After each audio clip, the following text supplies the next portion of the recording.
समस्या तो अब भारत सरकार पेट्रोल डीजल की एक सबसे बड़ी बात ये है कि ये हमारे देश का प्रोडक्ट काफी कुछ बाहर से आता है, तो उसकी जो कीमतें हैं वो अंतर्राष्ट्रीय मार्केट के आधार पर फ्लक्चुएट होती हैं। जीएसटी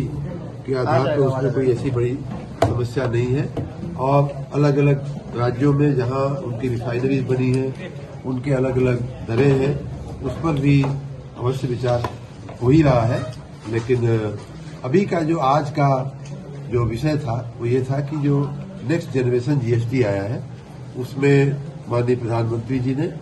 अपने देशवासियों को दिवाली का एक बहुत बड़ा तोहफा दिया है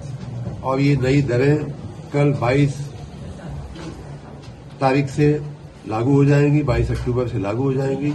और दिवाली पर मैं अपने सभी जनपदवासियों को, सभी लोगों को बहुत बहुत शुभकामना, बहुत बहुत बधाई देता हूं कि माननीय प्रधानमंत्री जी ने सामान्य आदमी के उपयोग की, दैनिक उपयोग की जो चीजें थी, जो उसके घर परिवार में दैनिक रूप से उपयोग होती हैं, जो हमारे किसानों के उपयोग की चीजें थी, हमारे मध्यम वर्ग के स्वास्थ्य संबंधी उपयोग की चीजें थी, मध्यम वर्ग के सपनों के जैसे एसी है, वाहन है, 2 पहिया है, 4 पहिया है, ये सपने होते हैं मध्यम वर्ग के लोगों का, उनको भी सबको सस्ता करते हुए मैं तो ऐसी कोई चीज नहीं देखा जितना मैंने आप लोगों के सामने लिस्ट पढ़ा है, मैंने ऐसी कोई भी एक चीज नहीं देखा कि जो हमारे आपके सामान्य व्यक्ति के उपयोग की चीज हो और उसमें कहीं बढ़ा हो। ऐसी ही चीजों में सिर्फ बढ़ाया गया है जो हमें आपको जीवन में अवॉइड करना चाहिए।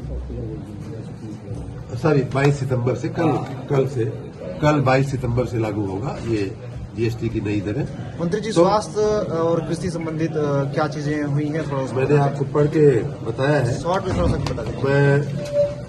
कृषि में उदाहरण के रूप में ट्रैक्टर, खाद है, ट्रैक्टर है, हमारी और जो कीटनाशक दवाएं हैं, ट्रैक्टर का टायर है, ये सारी चीजें सस्ती हुई हैं। स्वास्थ्य में आपने पूछा तो पहली बात तो ये कि जीवन बीमा को जीएसटी से मुक्त कर दिया गया है, शून्य कर दिया गया है, तो आपने जीवन बीमा अगर न कराया हो तो जरूर करवा लीजिए। किसानों को फायदा। और उसी तरह थर्मामीटर है, मेडिकल ग्रेड ऑक्सीजन है, डायग्नोस्टिक किट जो अनेक प्रकार की जो चीजें चेक करने वाली होती हैं उनका वो है, ग्लूकोमीटर है, टेस्ट स्ट्रिप्स है और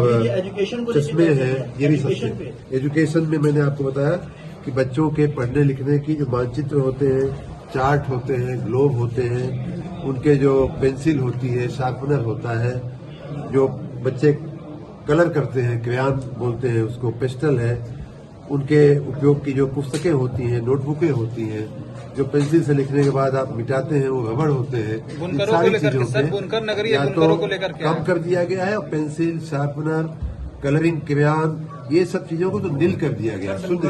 उनका शून्य कर दिया गया। कपड़े पे बुनकरों की आपने बात किया तो जो कपड़े बनाने में जो मानव निर्मित फाइबर का धागा होता है, इस पर पहले 12 से 18% हुआ करता था, अब उस सब को मर्ज करके 5% कर दिया गया। इतना ही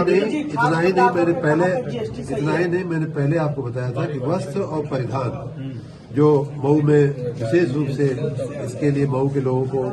लागू होगा, वो पहले 12% होता था, अब 5%। सर एक क्वेश्चन है, आगे नवरात्रि है, इसको लेकर आपके तरफ से क्या तैयारी चल रही है? नवरात्रि में हमारे तरफ से पहले तो पूरी सरकार भारतवर्ष के लोगों को, प्रदेशवासियों को, देशवासियों को आने वाले त्योहारों की मैं बहुत बहुत शुभकामना देता हूं। कल से शारदीय नवरात्रि शुरू हो रही है, उसके बाद साथ ही रामलीलाएं शुरू होगी, दुर्गा पूजा शुरू होगी, उसके बाद दशहरा आएगा, उसके बाद दिवाली आएगी, फिर छठ आएगा। इन सारे पर्वों की मैं बहुत बहुत शुभकामना अपने जनपदवासियों को, प्रदेशवासियों, देशवासियों को देता हूं। जहां तक तैयारी की बात है तो हमने बताया है कि नगरीय क्षेत्र में विशेष रूप से हमने नगर विकास विभाग के सभी लोगों को कहा है